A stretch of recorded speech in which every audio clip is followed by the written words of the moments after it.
When my son yelled, "You have no right to do this," in the middle of the restaurant, with the veins in his neck bulging and his fists clenched, I only thought one thing. Finally. Finally, you show who you really are. Because for 6 months, I pretended to be a senile old man who understood nothing. I signed every paper he put in front of me. I let him believe he was stealing $5 million from my bourbon distillery, from 4 generations of Miller family history. I let my daughter-in-law, Sarah, treat me like a useless burden who forgot his own name. I recorded every single one of their conversations planning my forced institutionalization. I documented every cent she diverted from my account. And when that birthday dinner finally arrived, surrounded by his lawyer friends, I delivered the sentence that changed everything. Mike, my son, I came to thank you for showing me exactly who you are. And I came to give you my gift. Nothing. You will inherit absolutely nothing. The silence that fell over that table was so heavy you could hear the wine breathing 3 tables away. And when Sarah murmured, "But you signed the power of attorney," I just smiled and replied, "I signed it, yes. With my left hand. I am ambidextrous, my dear. Any handwriting expert will confirm that signature is worthless. But let me go back 6 months, to the day it all started, because you need to understand every detail of this betrayal, to feel the taste of justice that I felt.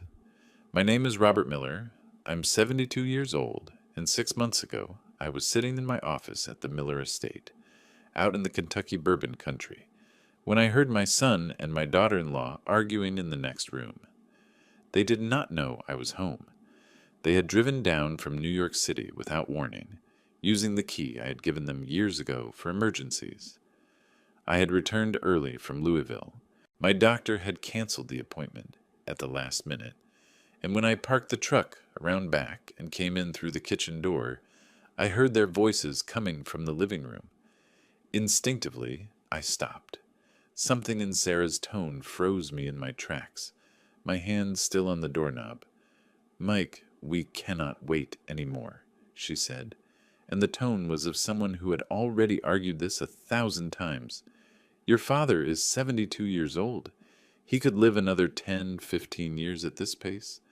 Do you want to wait until you are 60 to finally get what is rightfully yours?" Her voice was cold, calculating, devoid of any emotion. It was the voice of someone discussing figures on a spreadsheet, not a human being's life. My heart started beating faster, but I stayed there, motionless, holding my breath so I would not make a sound. "Sarah, I do not know." Mike's voice was hesitant, weak. "He is my father. We cannot just—" "Just what?" she cut in. "Mike, listen. We already talked to that gerontologist, Dr. Ramsey. He said that with the right tests, the right witnesses, we can get a declaration of incompetence in 6 months. Your father has memory lapses. You said it yourself. He forgot Mrs. Carter's birthday last month. He forgot to pay the electric bill. He left the stove on twice." "But that is normal for his age," Mike protested, though his voice was becoming less convincing. "Is it normal, or is it early onset dementia?" Sarah fired back. "Mike, my love, think about it. The estate is worth $5 million, plus the bank accounts, plus the stocks your father has been holding since the 80s. We live in an 800-square-foot rented apartment in Brooklyn, paying $4,000 a month in rent, while your father lives alone in a 23-room mansion. Does that make sense to you?" I felt like ice water had been poured down my back. I stood there, leaning against the kitchen wall, trying to digest what I was hearing. My son, my only son, the boy I had carried on my shoulders through the cornfields. The little boy who had cried in my arms when his mother died was planning to declare me incompetent, take everything from me, turn me into a legal vegetable, to seize my inheritance while I was still alive. "And if we do that," Mike said, and his voice was different now, firmer, more decided, and that was what broke my heart the most. "We could sell the property?" Sarah let out a satisfied laugh. "My love, with you as legal guardian, you decide everything. We sell the estate to the corporate group that already made an offer. $5 million in cash. We liquidate the stocks, transfer everything to our names, and we put your father in a decent nursing home. He will have care, he will be safe, and we will finally be able to live the life we deserve. 5 million, Mike repeated, and I could hear the dream in his voice. That would let us buy that apartment on the Upper East Side you wanted. We would even have enough left over to invest. Exactly, Sarah said. And we do it now, Mike. Before he does something stupid, like donating everything to a charity or who knows what. A lonely old man is unpredictable. We act fast, we act smart, and in 6 months, all of this will be ours. I could not listen anymore. I slipped out the kitchen door as quietly as I had entered. I walked to the truck. I sat in the driver's seat, and I cried. I cried like I had not cried since the day Mary died. It was not just the betrayal, it was the coldness. It was the ease with which they discussed turning my father, my grandfather, my great-grandfather, 4 generations of Miller family history, into cash to buy a nice apartment in Manhattan. But after 20 minutes of crying there, I wiped my tears, looked at myself in the rearview mirror, saw my red and swollen face, and I thought, no, I am not going to let them do this. No. If my son wants to treat me like an idiot, like a senile old man who knows nothing, then that is exactly what he is going to get. And when he discovers the truth, it will be too late. And so my act began. And I can tell you, it was the best performance of my life. I waited for them to leave that day. I stayed in the truck for another hour. I let them pull out of the estate. I watched their black Mercedes roll down the gravel driveway. Only then did I go back inside. I went straight to my office. I took an old notebook that Mary used to write down her recipes, and I started writing. I wrote down everything I'd heard, with the date, the time, every word I could remember. Then I picked up the phone and called Mrs. Carter. Carol Carter has been my neighbor for... Well, she and her husband, Mr. Stephen Carter, who passed away 2 years ago, were always our best friends. She lives on a ranch about 2 miles from the estate. We see each other almost every day. It was a completely different thing, this urgency, this desperation to get the money now. So I did what any father would do. I investigated. I called an old friend, Bernie Sullivan, who had been the distillery's accountant for 20 years before retiring.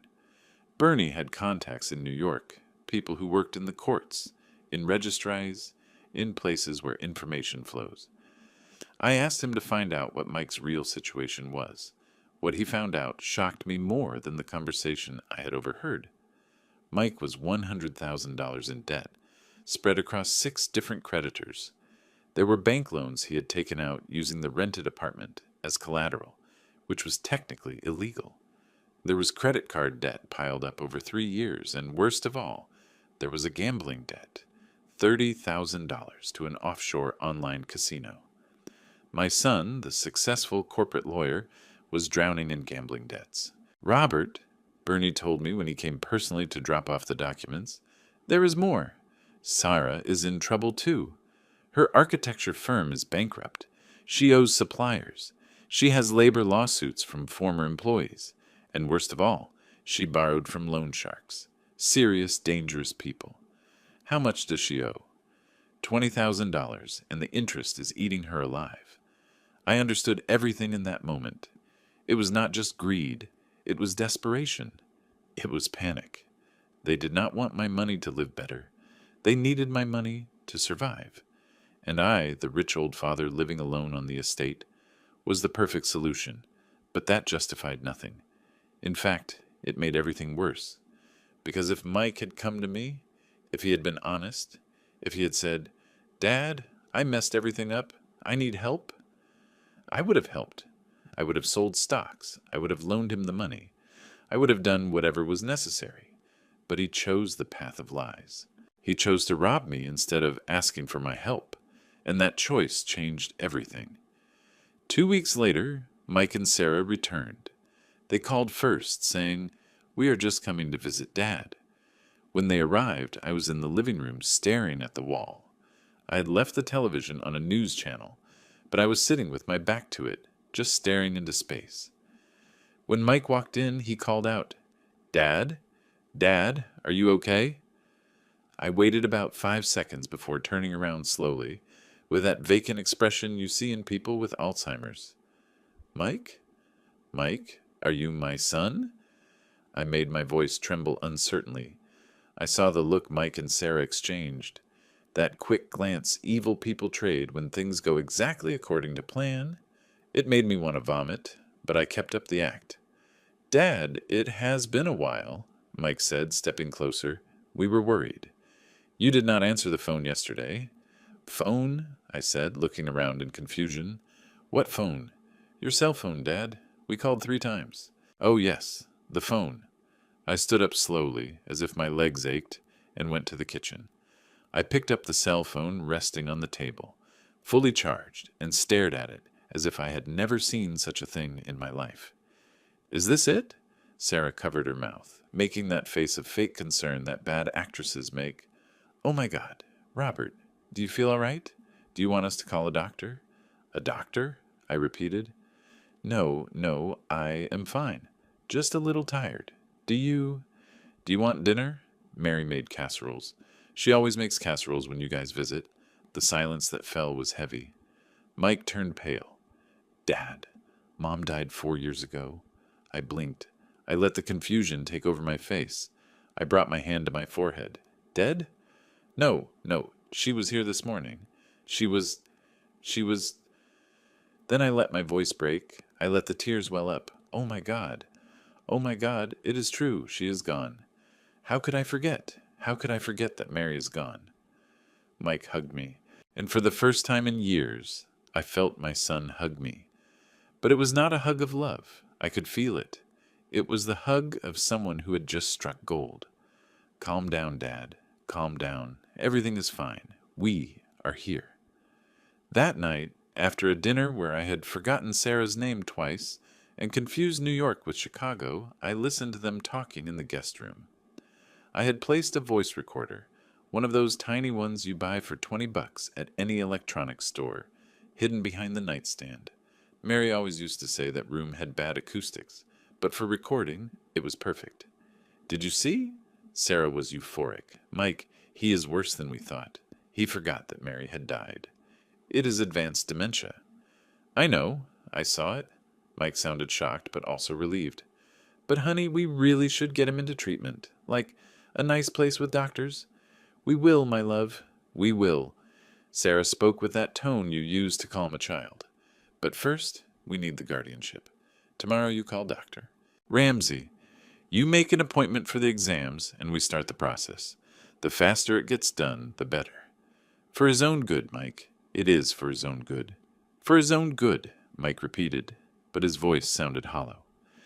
I stopped the recording later, alone in my office, and listened to it 3 times. Every time, it hurt more. But every time, it also gave me more certainty. I was doing the right thing.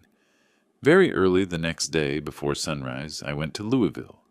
I did not drive the truck Mike knew. I took the old Ford pickup that had been parked in the garage since Mary's death. She used to drive that truck. She said it was more comfortable than my Chevy. No one had started that engine in 4 years. But after several tries, it fired up. I drove into downtown Louisville, to the office of Attorney Rivers, my lawyer for 40 years. I arrived at 7 in the morning, half an hour before the office opened, and waited in the truck. When I saw him arrive, a 68-year-old man, completely white hair, a cane in his left hand because of his arthritis, I got out of the truck and called out, "Attorney Rivers." He turned, frowning, then his eyes widened. "Robert Miller." "My God, I heard you were sick. Rumors," I said, walking up to him. "Rumors that I am spreading myself, and that is exactly what I need to talk to you about, urgently." We went up to his office on the 3rd floor of an Art Deco building in the historic district. The elevator was broken, as always, so we took the stairs. I walked up without stopping, without getting winded, and I saw Attorney Rivers looking at me in shock. "You take the stairs better than I do," he commented. "Because I am not sick," I said, "but my son thinks I am, and that is exactly what I need him to keep thinking." In the office, sitting in a leather chair that was probably older than me, I told him everything. I showed him the notes. I talked about the conversation I had overheard. I explained Mike and Sarah's plan, and then I laid out my counterplan. Attorney Rivers listened to me in silence, taking occasional notes on a yellow legal pad. When I finished, he stared at his notes for a long time. Then he took off his glasses, cleaned them with a handkerchief, put them back on, and looked me right in the eyes. Robert, what you are describing is dangerous. If they actually initiate a guardianship proceeding, and the judge grants it, you lose legal control of your assets. Yes, you can appeal later with proof that you were lucid, but that can take months, even years. I know. Then why take that risk? Why not simply confront your son now? Show him you know everything and put an end to this. I sighed. Because I need to know, counselor. I need to know if my son still has a chance at redemption, if he is going to stop when he realizes how wrong he is, if he is going to choose to be my son instead of being a thief. And if he does not choose that, then at least I will know the truth and can act accordingly. Attorney Rivers shook his head, but there was a small smile on his lips. You are as stubborn as your father was. All right, we do it your way, but with protections. Over the next 2 hours, we put together a plan. First, I would get full medical exams, MRI, neurological tests, psychiatric evaluation, all with real doctors. Not the corrupt Dr. Ramsey that Mike had arranged. These exams would be kept secret with Attorney Rivers as proof that I was fully lucid. Second, I would modify my will. The new version would leave 80% of the estate to the Kentucky Historic Preservation Trust, a nonprofit organization that protects historic distilleries and farms. The remaining 20% would go to Mike, but only after my proven death. This change would be registered with the notary, completely legal and ironclad. Third, all the old powers of attorney I had given Mike years ago would be quietly revoked. No publicity, but officially and legally. And fourth, most importantly, I would document everything. Every conversation, every suspicious action, every lie. When the time came to reveal the truth, I would have a complete case file. But Robert, Attorney Rivers said as he prepared the documents, what about the debts? Your son's debts. You said you found out about $100,000. Are you not going to help him? I stopped signing the paper and looked at him. He did not ask me for help. He chose to rob me. When someone reaches out a hand asking for rescue, you help. When someone tries to knock you down to take your wallet, you protect yourself. But he is your son. Exactly. He is my son. And as a father, it is my responsibility to teach him that actions have consequences, that stealing is wrong, even when you steal from family, especially when you steal from family. Attorney Rivers nodded slowly. You are a wise man, Robert, or a very cruel one. I have not decided which yet. Maybe both, I replied, but above all, I am a father who will not abandon his son, even when his son has abandoned him. Over the next few days, I went through all the exams. It was exhausting. MRI on Monday, where I spent 40 minutes inside that loud machine that looks like a tunnel. Neurological tests on Tuesday, where a young doctor had me memorize lists of words, draw clocks, and answer questions about current politics. Psychiatric evaluation on Wednesday, a 2-hour session with Dr. Gibson, a renowned psychiatrist who works at the Louisville General Hospital. All the results were the same. Perfect cognitive function for my age, excellent memory, no signs of dementia, Alzheimer's, or any mental decline. Dr. Gibson even commented that my lucidity was above average for someone in their 60s. You have the mind of a 60-year-old, he said, smiling. Whatever you're doing, keep doing it. I read, I lied, I read a lot, and I do crossword puzzles. In reality, what kept my mind sharp was rage, pure and simple rage, but a focused, directed rage. With the exams safely filed away, I returned home and resumed my act, and this time I pushed it further. I started forgetting things in public places. I purposely left my wallet at the grocery store.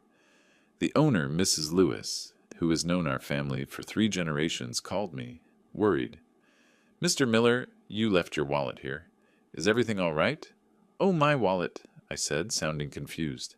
"I left with a wallet? I thought I had left it at home. I went to pick it up the next day." Mrs. Lewis looked at me with a face full of pity. "Mr. Miller, do you want me to call Mike? He should know that you are forgetting things." "There is no need, Mrs. Lewis," I said with a vacant smile. "I am fine, just a little tired." "But of course," she called. "Small towns are like that." 2 days later, Mike called me. "Dad, Mrs. Lewis said you left your wallet at the store. I forgot it?" I feigned surprise. "Oh, yes, I think I forgot it. But I got it back. Dad, it is happening too often. You are forgetting a lot of things." "Not at all, son. Everything is fine here." But the seed was planted. The gossip started spreading through town. "Old man Miller is losing his mind. Poor Robert, he was always so sharp. Now it must be Alzheimer's. My uncle had it. It starts just like that." Mrs. Carter played her part too. She would accidentally mention to the neighbors that she was worried about me, that she had seen me talking to myself in the garden, that one day I went to visit her and forgot why I'd gone. All carefully constructed lies, but they served the purpose. 3 weeks after the initial conversation I had overheard, Mike and Sarah returned. But this time, they brought Dr. Ramsey. Doctor. Ramsey was a man in his 50s with gold-rimmed glasses and a suit that was much too expensive for a rural doctor. I found out later that he had lost his medical license in New York for fraudulently diagnosing patients in exchange for money, and that he had moved down to Kentucky to start over. He was exactly the kind of doctor people like Mike and Sarah were looking for. He arrived on a Thursday afternoon. I was out in the garden, on purpose, watering the rose bushes Mary had planted. When I saw his car, I quickly soaked my face and clothes with the hose, rubbed a little dirt on my shirt, and sat on the ground, as if I had fallen. "Dad!" Mike ran toward me. "Dad, what happened?" I was watering, and then I let my voice tremble. I forgot what I was doing. My legs gave out, and I fell. Mike helped me up. Sarah was standing behind him, filming everything with her cell phone. She was not even trying to hide it. She was shamelessly documenting my supposed incompetence. "Mr. Miller." Dr. Ramsey approached. "I am Dr. Ramsey. Your son asked me to come take a look at you. Would it be all right if we chatted for a bit?" "Chat? Sure. But about what?" "About how you're feeling. Let us go inside." They led me inside, to the living room. Dr. Ramsey sat across from me, pulled out a small penlight, and began the exam. He checked my pupils, my blood pressure, my reflexes. Everything was normal, obviously, because I was in perfect health. Then the questions started. "Mr. Miller, what day is today?" I looked out the window as if searching for clues. "Is it Thursday or Friday?" "It is Thursday, yes. And what month?" "October." "No. November, I think. We were in March." "And who is the president, Mr. Miller?" I gave the name of the president from 15 years ago. Dr. Ramsey took notes. Lots of notes.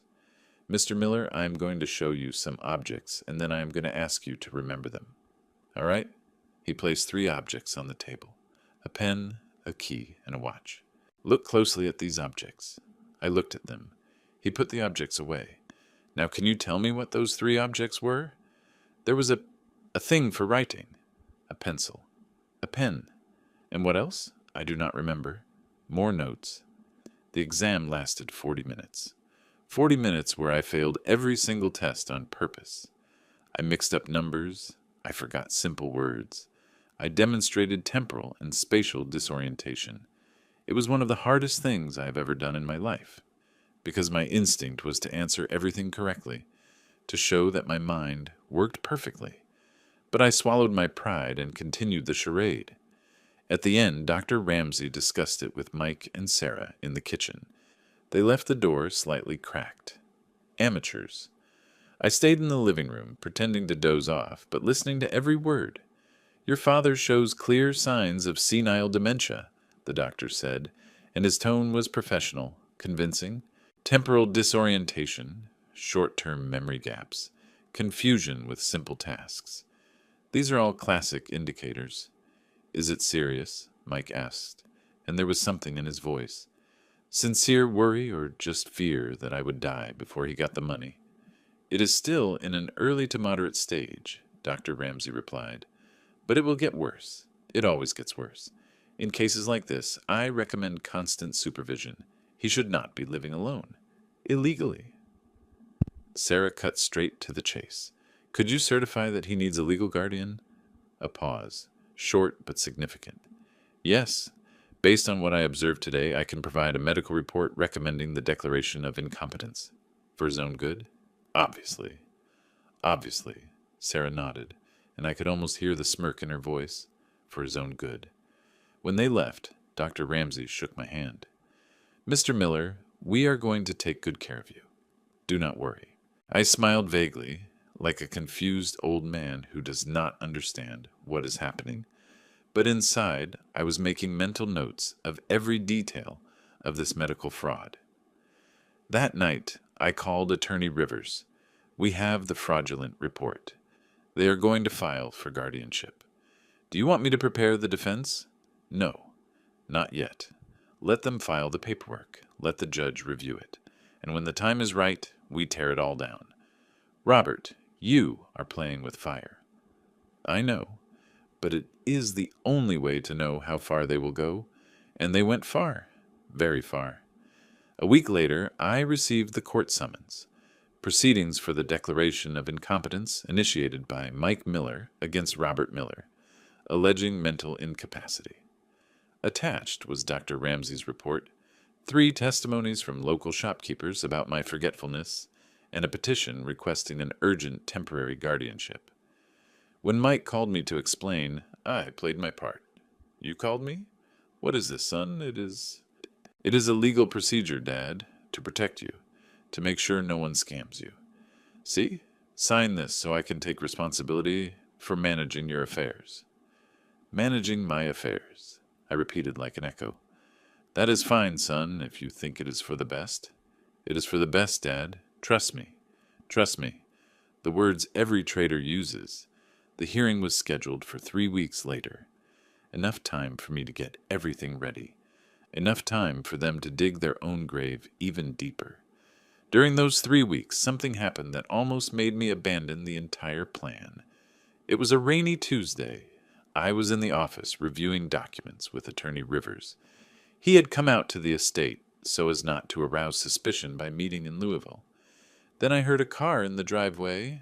I looked out the window. It was Sarah, alone. Mike was in New York working. She was not supposed to be here. Quickly, Attorney Rivers gathered all the documents and slipped out the back door. I assumed my posture as a confused old man and walked into the living room. Sarah walked in without knocking. She had a key. Mr. Miller, are you here? Sarah? I called out with a shaky voice. Is that you, sweetheart? She did not even correct the sweetheart part. She just walked right into the living room where I was standing.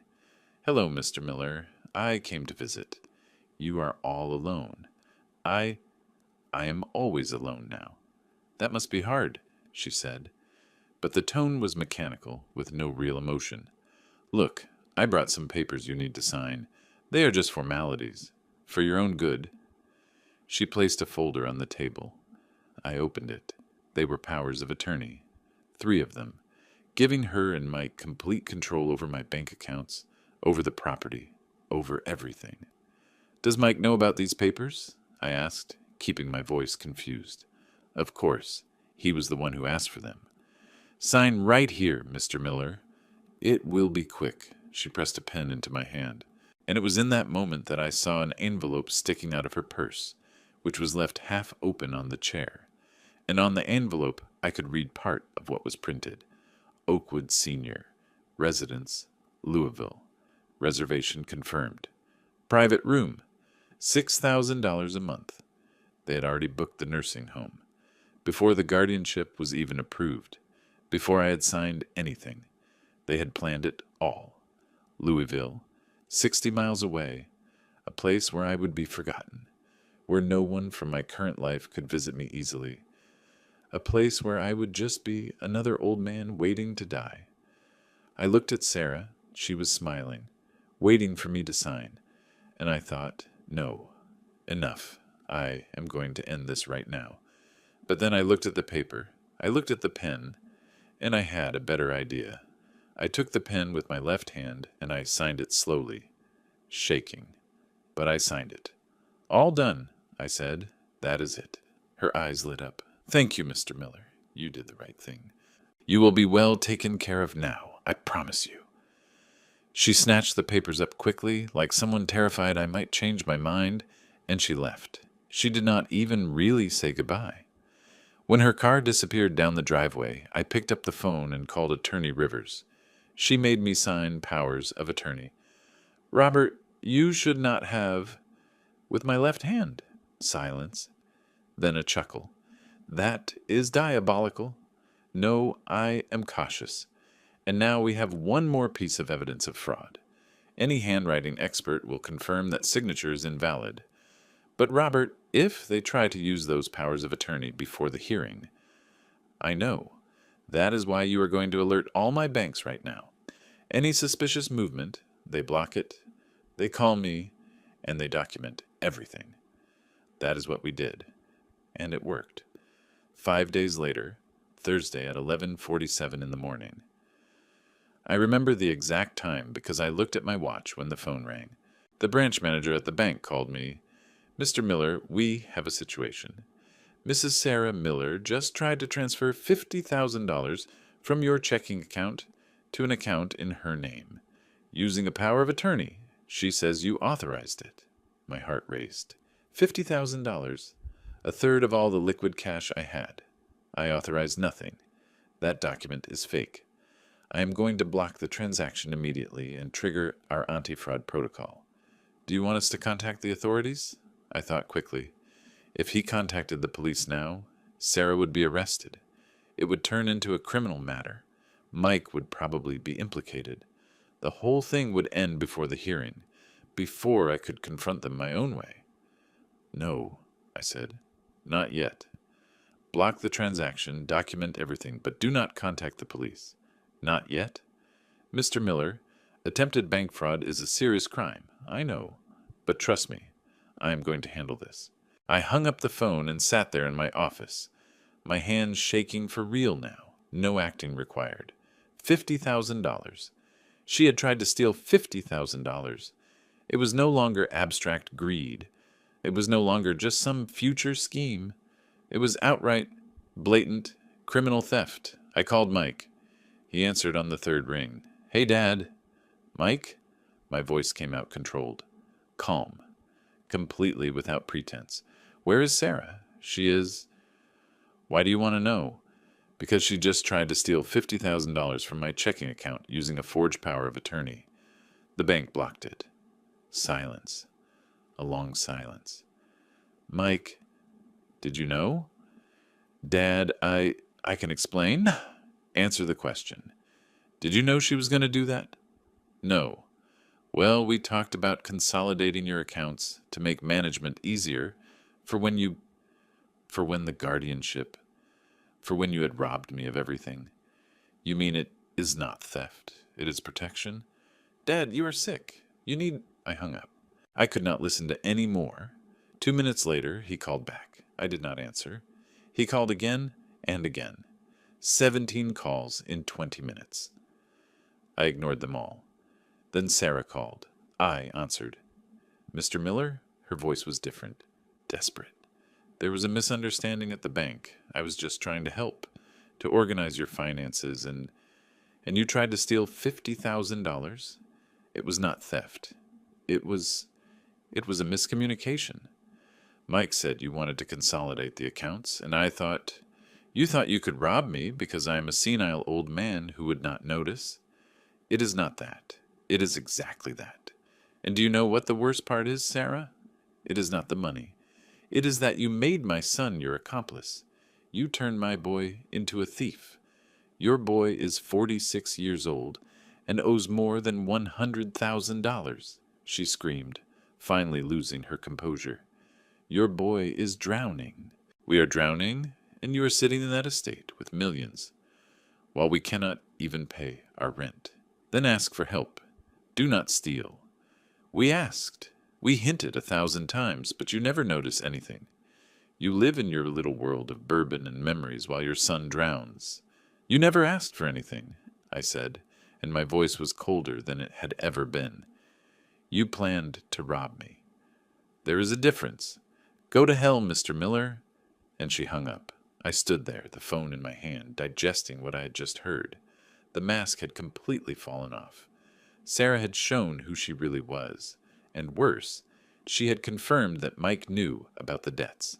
He knew everything, and he had still chosen this path. That night, I could not sleep. I stayed in the living room, in the same armchair where Mary used to sit and read, staring at the photos on the wall. Mike as a baby, Mike as a little boy, Mike as a teenager, Mike on his graduation day, Mike on his wedding day. At what point did I lose my son? At what point did he turn into this? Or worse, had I been blind this whole time? The signs were always there, and I simply refused to see them. At 3 in the morning, Mrs. Carter showed up. She also had a key for real emergencies. I saw the light on, she said, walking in. Robert, what happened? I told her everything. About Sarah trying to steal the money. About the phone call. About everything falling apart before the hearing. It is over, I said. The plan is over. I cannot keep pretending. I am going to the police tomorrow. I will hand everything over and let whatever happens, happen. Mrs. Carter sat down next to me. She took my hand. Robert, listen. You started this for a reason. To know if your son still had a chance at redemption. To give him an opportunity to choose what is right. And he chose the wrong path. Repeatedly. He chose the wrong path under her influence. Carol, I said, but the final moment of truth has not arrived yet. Not yet. That moment will be at the hearing. In front of the judge. In front of witnesses. When you reveal everything, that is when he will have to choose. Really choose. Defend his lies and hers, or admit the truth and beg for your forgiveness. I looked at her. And if he chooses the lies, then you will know you did everything you could, and you can move forward with a clear conscience. She was right. I knew it. Continue the plan, Mrs. Carter said. Just a few more days until the hearing, and then the truth will come to light. And the attempted theft? Document everything with the bank, but do not contact the police yet. Use it at the hearing. It will have more of an impact. I took a deep breath. All right. Just a few more days. The hearing was scheduled for the following Monday, 5 days after Sarah's attempt to steal the money. 5 days that felt like 5 years. Mike tried to call me dozens of times. I let it go to voicemail. Sarah tried too. Ignored. They tried coming to the estate. I locked the front gate and did not open it. On Friday, I received an email from Mike. Long, desperate, full of apologies and justifications. He said Sarah had acted alone, that he knew nothing about the transfer attempt, that he still loved me, that he only wanted to protect me. Lies, all lies, and I had the proof. On Saturday, I did something I had not done since Mary's funeral. I went to the cemetery. Her grave is in a beautiful corner of the municipal cemetery, under an old oak tree with a view of the rolling hills in the distance. The headstone is simple, just like she wanted. Mary Miller, wife, mother, friend. I sat on the grass next to the grave and talked to her. I know it sounds crazy, but I have always done this. Mary used to say she liked it when I talked to her about everything, and I saw no reason to stop just because she was gone. Mary, I said.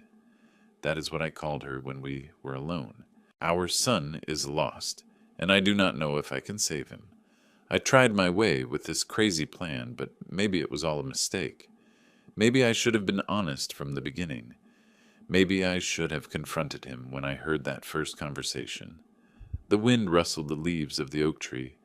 The birds sang in the distance. No magical answer came. But you know what is worse? I am scared. Scared. Scared of discovering that my son has truly turned into someone I do not recognize. Scared of having to accept that I failed as a father. I stayed there for an hour. When I stood up to leave, I saw that someone had left fresh flowers on the grave. Yellow roses. Mary's favorites. I looked around. The cemetery was empty. Then I saw, on the ground next to the flowers, a small card. I picked it up and read it. Mom, forgive me. Mike. My son had been here recently. He had brought flowers for his mother, and he was asking for forgiveness. I put the card in my pocket and walked back to the truck. Something in me shifted in that moment. A tiny spark of hope ignited. Maybe there was still a chance for redemption. Maybe. Monday arrived too fast and too slow at the same time. I woke up at 5 in the morning. I took a shower. I shaved properly. I put on my best suit, the same one I had worn to Mike's wedding. Mary used to say that suit made me look like a real businessman. Today, I needed to look exactly like that. Attorney Rivers came to pick me up at 9. He was carrying 2 leather briefcases, both heavy with documents.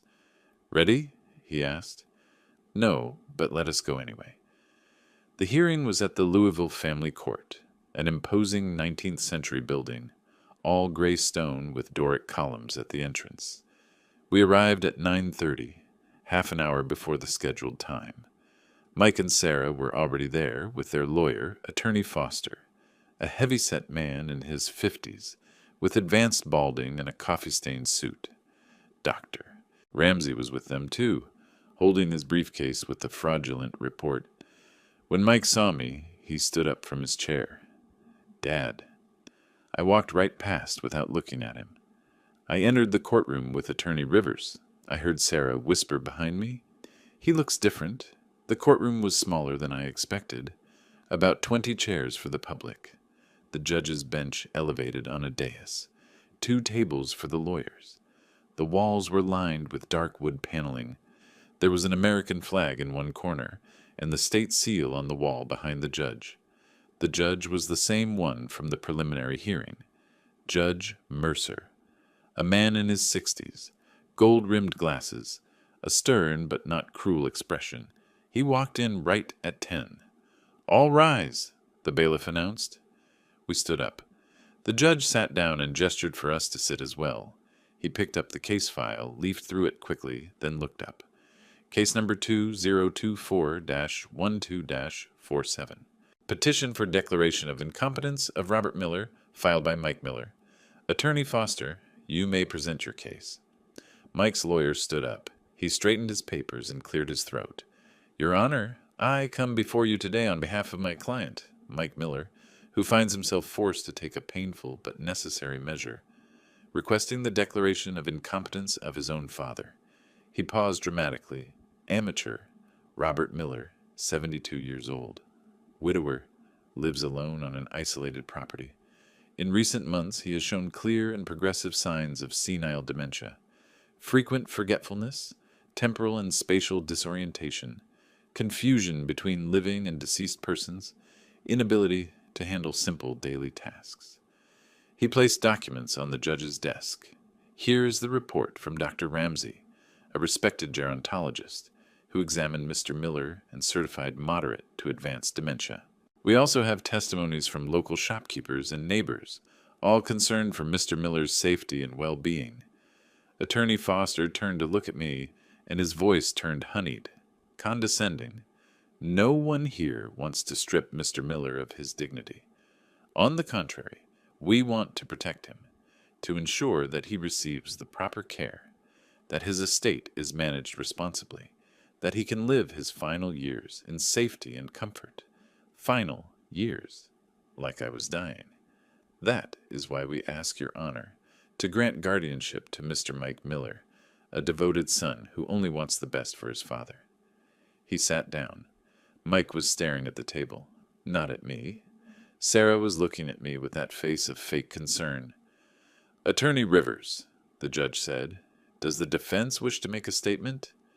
My lawyer stood up, but before he could speak, I put my hand on his arm. Your Honor, may I speak? The judge frowned. Mr. Miller, you have legal representation. I know, but I would like to say a few words, if your Honor permits. Judge Mercer studied me for a long moment. Then he nodded. You may speak. I stood up slowly, not because I needed to, but because I wanted everyone to pay attention. I looked at the judge. Then I turned and looked Mike right in the eyes. Your Honor, for the past 6 months, I have faked having dementia.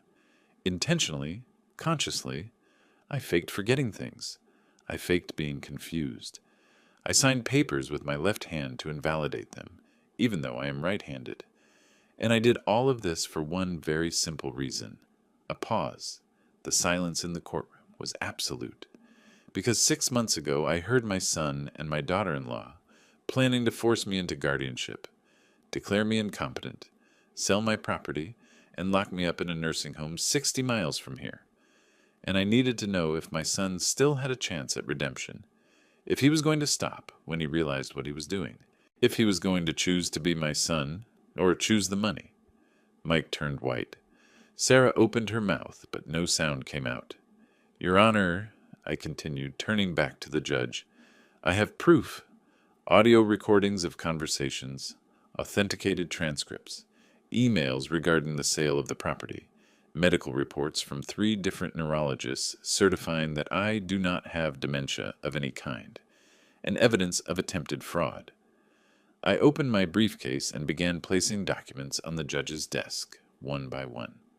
This is the transcript of the first conversation I overheard, where they planned the declaration of incompetence. This is the transcript of the consultation with Dr. Ramsey, where he falsified the diagnosis. This is the email from Mrs. Sarah Miller offering to sell my property for $5 million.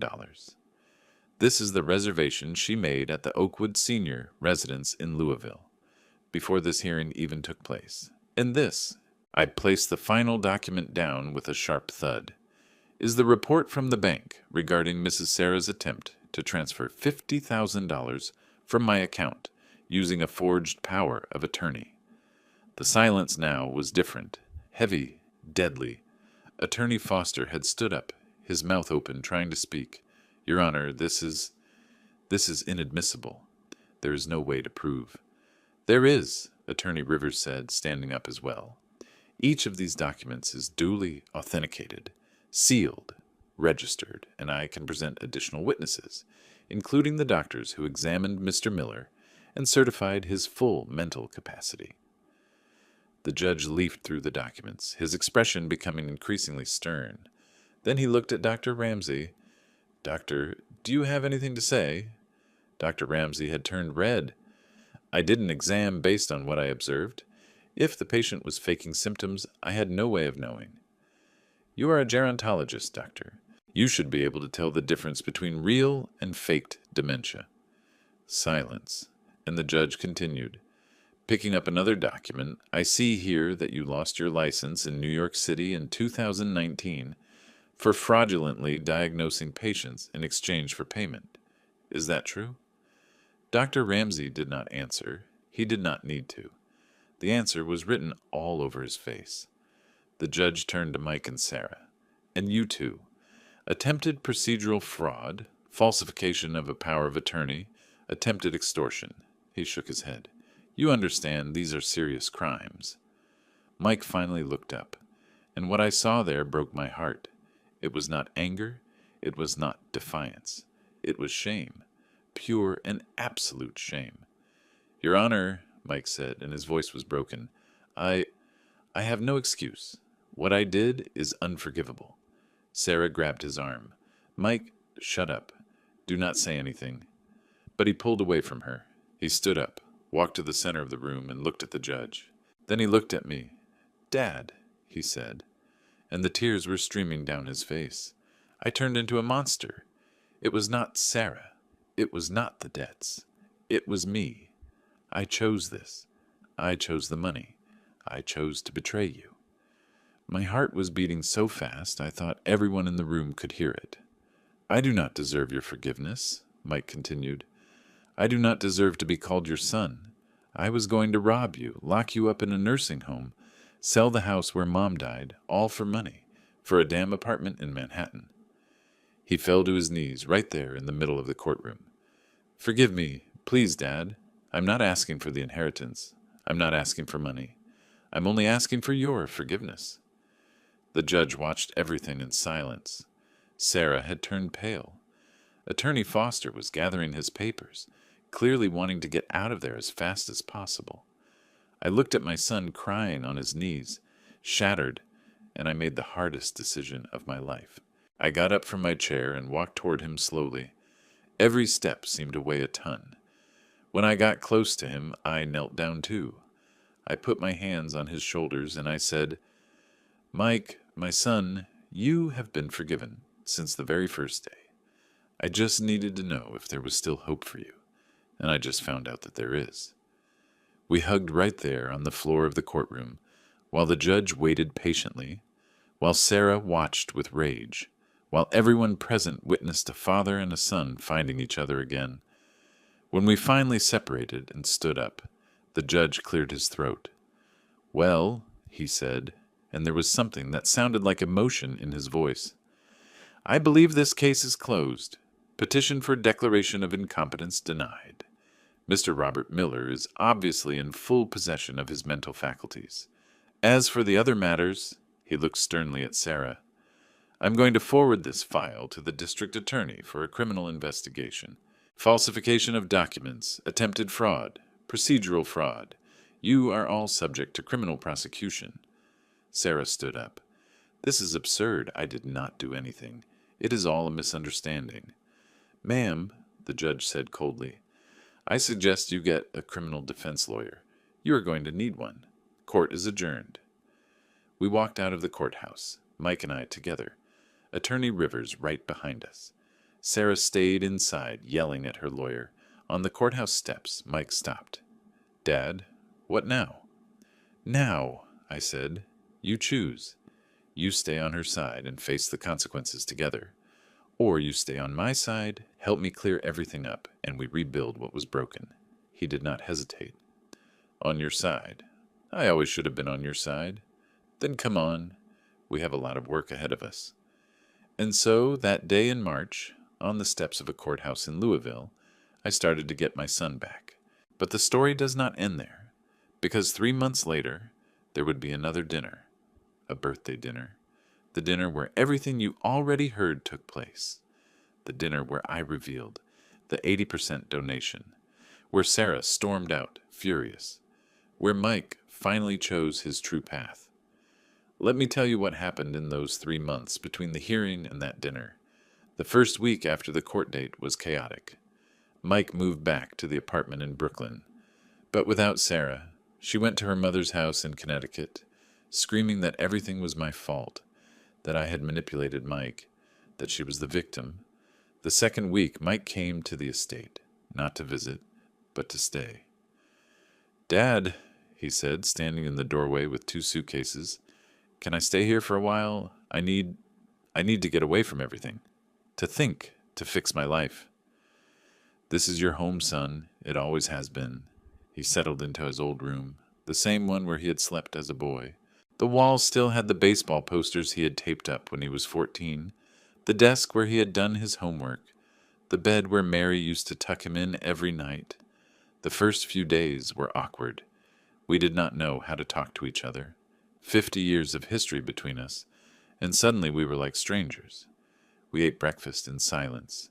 We ate dinner with the television on to fill the void. But slowly, very slowly, we began to rebuild. One morning, during the second week of his return, I found him in the kitchen at 6 a.m, making coffee. "Can you not sleep?" I asked. "I have not slept well in months, Dad. Years, maybe." I poured myself a cup, and we sat at the kitchen table, the same table where Mary used to make pancakes from scratch every Sunday. "Mike," I said, "I need to understand something. When did it all start? The debts? The problems?" He sighed. He rubbed his face with his hands. "About 5 years ago. It started small. Online sports betting. Just for fun, you know? $100 here, 200 there. I won sometimes. It made me feel alive. Work was boring, stressful. Sarah and I fought all the time. The betting was my escape. And then I started losing more than I won. And instead of stopping, I bet more, trying to win back what I lost. It is like a sickness, Dad. You know it is wrong. You know it is destroying you, but you cannot stop. He took a sip of coffee. His hands were shaking slightly. When the debts hit $30,000, I panicked. I took out a bank loan. I used it to pay off the gambling debts, but then I could not pay the bank. So I took out credit cards, then more cards to pay the first cards, and it just snowballed. Why didn't you ask me for help? He laughed, but it was a bitter laugh, without humor. Pride, Dad. Stupid pride. I'm a lawyer. I'm supposed to be successful. I'm supposed to know how to handle my life. How do you tell your father that you messed everything up? That you were a failure? By asking, I said simply. Children ask their parents for help. That is what we are here for. I know. Now I know. But back then, Sarah kept saying that you had so much, that you lived all alone with all that money, that it was unfair. And gradually, her voice in my head got louder than my own. I started to believe that you owed me something, that I deserved that money, and the guardianship plan, that was her idea. At first, I resisted. I swear to you, Dad, at first I said no, but she kept pushing, and I was so desperate, so terrified of the creditors, of the loan sharks threatening Sarah.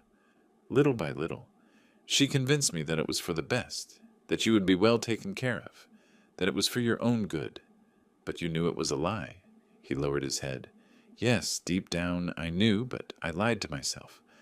I told myself that you were starting to show signs of real dementia, that we were just getting ahead of things a little bit. I lied to myself until I almost believed it.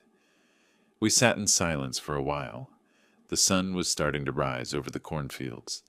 Through the window, I could see the crops stretching to the horizon, perfect rows of green. Mike, I finally said, I'm going to help you with the debts. He snapped his head up. No, Dad, I cannot accept. It is not a request. It is what I am going to do, but with conditions. Conditions? First, you pay back every single cent. It is not a gift. It is a loan. No interest, but you pay it back, even if it takes you 10 years. He nodded. Agreed. Second, you seek help. There are Gamblers Anonymous groups, therapy, whatever it takes. But you acknowledge that you have a problem and you work to fix it. I will. And third, you work here with me at the estate, learning the business you have rejected your whole life. Not because you have to inherit it. I already changed my will and you know it. But because you need to learn what it means to work the land, to build something with your own hands, to create real value instead of just pushing paper. For the first time in weeks, I saw something in his eyes. It was not just shame or regret. It was something akin to hope. You would let me do that? After everything I did? You are my son. You made terrible mistakes, but if you are willing to make amends, to put in the work, then yes, I am giving you that chance. He got up from his chair, came over to me, and hugged me. A real hug this time, not the hug of someone digging for gold, the hug of a son who had just found his father again. Thank you, Dad. I will not let you down, I promise. I know. And he has not let me down. Over the next 3 months, Mike worked harder than I had ever seen him work. He woke up at 5 in the morning. He went out with me to the fields. He learned about harvesting the corn, the mashing process, the distilling of the bourbon. He got his hands dirty. He got sunburned. He got blisters on his palms. But he did not complain. Not once. Henry, our master distiller, who had worked on the estate for 40 years, told me one day, Mr. Miller, your boy, is changing. You can see it in his eyes. Before, he had dead eyes. Now they have life in them. He was right. Meanwhile, the legal situation played out. Sarah was formally charged with attempted fraud and forgery of documents. Her lawyer negotiated 3 years of probation, plus a $10,000 fine and community service. She would not go to prison if she met the conditions and did not reoffend. But her reputation was destroyed. No client wanted to work with an architect with a criminal record for fraud. Her firm closed. She had to sell everything to pay the debts and the fine. Dr. Ramsey lost his medical license permanently. The medical board reviewed his case, found a pattern of fraudulent diagnoses, and banned him for life. I heard he moved back to New York City and works as an insurance consultant. Karma. Mike filed for divorce in April. Sarah fought it at first. She wanted a settlement, a generous alimony. But when her lawyer explained that given her attempt to defraud the family, she had no legal standing to ask for anything, she accepted a quick and clean divorce. They signed the papers in May. Mike walked out of the courthouse, drove straight to the estate, and found me in my office. "It is done," he said. "Finished." "How do you feel?" "Relieved, sad, free, all at the same time. That is normal." He sat in the chair across from my desk. "Dad, there is something I need to tell you. Something I realized during this whole process." "What is it?" "I never loved Sarah. Not really. I married her because it was what was expected. I was the right age. She was a successful professional. My friends approved of her. But there was never that connection that you and Mom had. The kind you could see even when you just looked at each other. Sometimes we marry for the wrong reasons. Yes. And sometimes we need to lose everything to figure out who we really are." In June came news that changed everything all over again. Mike came running into the field where I was overseeing the planting of new seedlings. "Dad! Dad!" "What is wrong?" "Lucy is pregnant." Lucy Harrison was his college girlfriend. They had met when they were 20, had been together for 4 years, but broke up when Mike met Sarah. Lucy had married someone else, gotten divorced as well, and had moved back to Louisville a year ago. They had reconnected in April, bumping into each other at a coffee shop. They started talking, seeing each other, and as Mike had told me a few weeks earlier, they were dating again. "Taking it slow," he had told me. "No pressure, just seeing what happens." Apparently, something had happened. "Pregnant? Are you sure?" "She just told me. She is 6 weeks along, Dad. I'm going to be a father." I saw the panic in his eyes, but I also saw something else. Joy. Real hope. "And how do you feel?" "Terrified. Thrilled. It is normal to feel both." I chuckled. "That is exactly what I felt when your mother told me she was pregnant with you." "Really?" "Really. And look how it all turned out." I paused. "Well, with a few bumps in the road, but in the end, here we are." Mike laughed too. It was the first time I had heard him truly laugh in months. "What am I going to do, Dad? I just got divorced. I'm still paying off debts. I live with you. I do not even have my own apartment.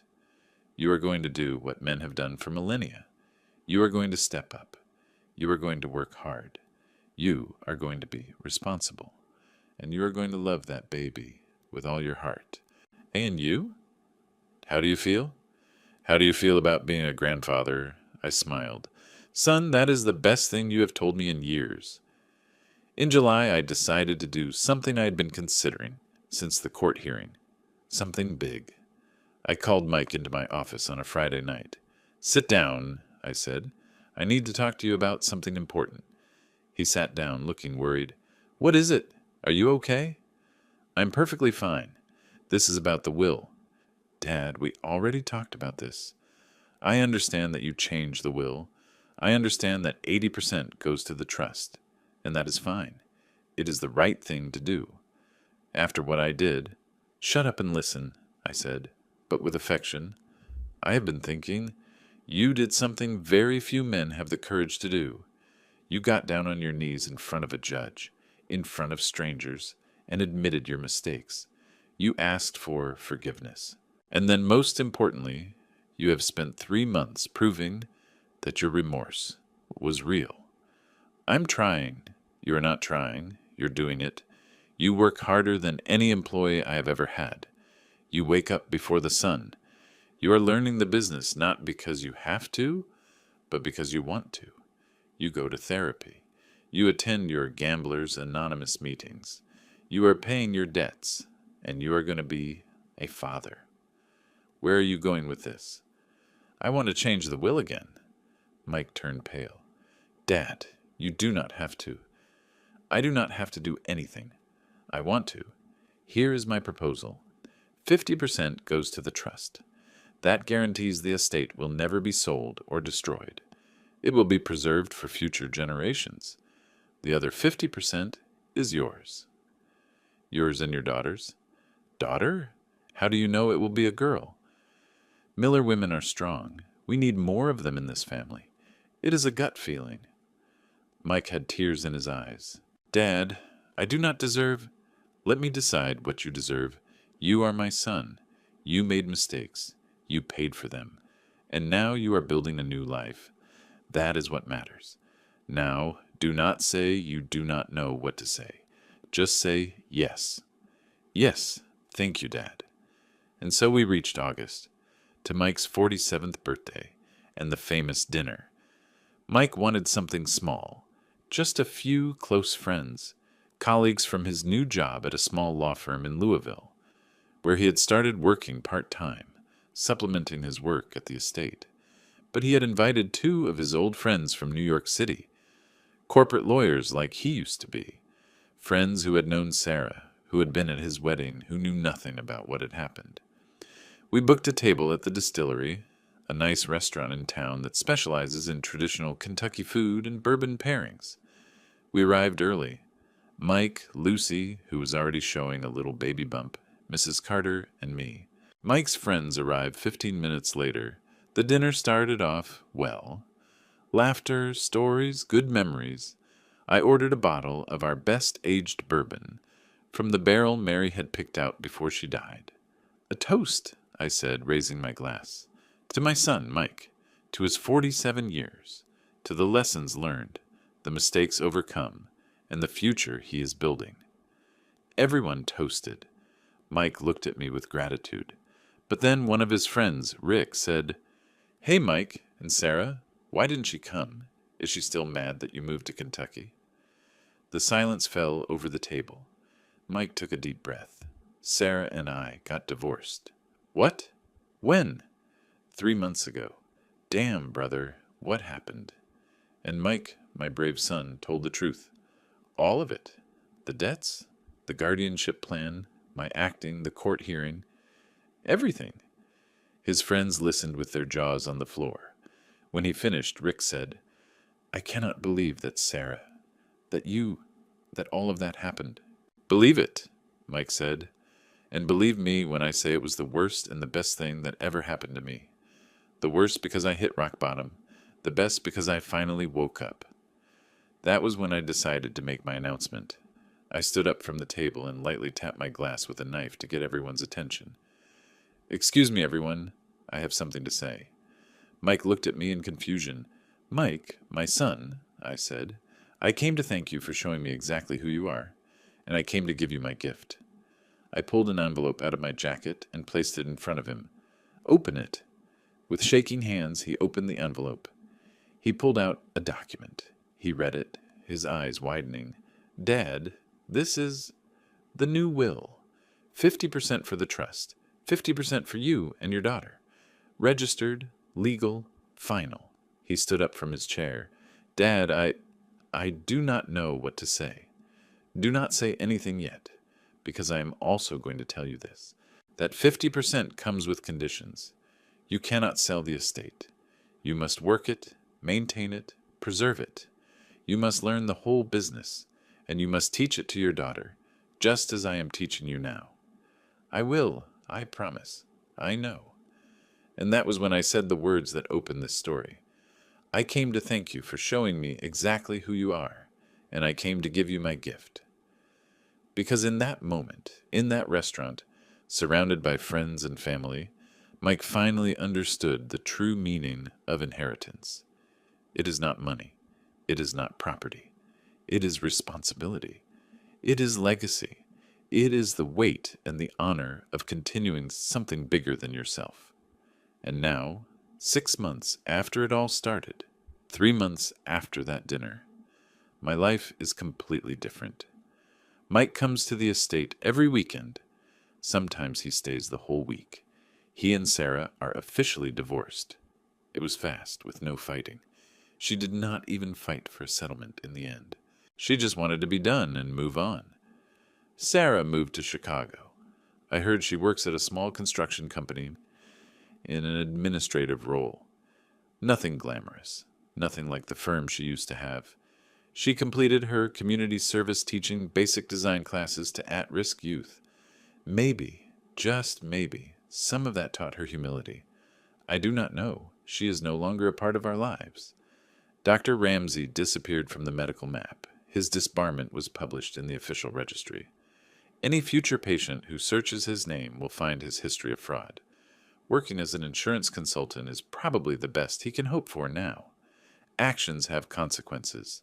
But the true transformation has been Mike. A few weeks ago, we were out in the field overseeing the harvesting of the mature corn. It is hard physical work. It requires strength, precision, experience. Mike was there in work jeans, muddy boots, a sun hat, watching how Henry trained a new farmhand. "Do you see that?" Mike said, pointing. "The way he cuts, the exact angle. It is an art. I had never appreciated it before."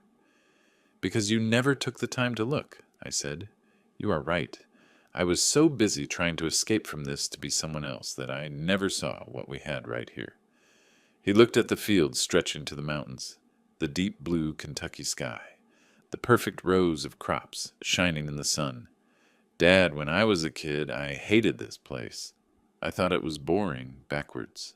I dreamed of the city, of expensive suits, of offices and skyscrapers. I know. And now I cannot imagine being anywhere else. Is that weird? It is not weird. It is growth. Sometimes we need to lose something to value it." We walked among the stalks in silence for a while. Then Mike said, "Dad, I want you to know something. I'm going to quit the firm in Louisville." I stopped. "Why? You were doing good work there." "I know, but my heart is not in it. My heart is here. On the estate. In the bourbon. In this."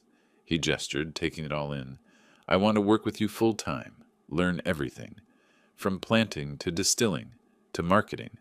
I want this to be my life." I felt something warm in my chest. Pride, maybe, or gratitude. "Are you sure? It is hard work. There is no air conditioning. There are no year-end bonuses. Just dirt, plants, and sweat. I am sure. More sure than I have been about anything in my life." "Then let us do it. Welcome officially to the family business, son." We shook hands right there amidst the crops, sealing a pact that should have been made decades ago. Lucy gave birth last month, a baby girl just as I had predicted. They named her Mary Carroll. Mary after her grandmother, Carol after Mrs. Carter, who was there for us when we needed it most.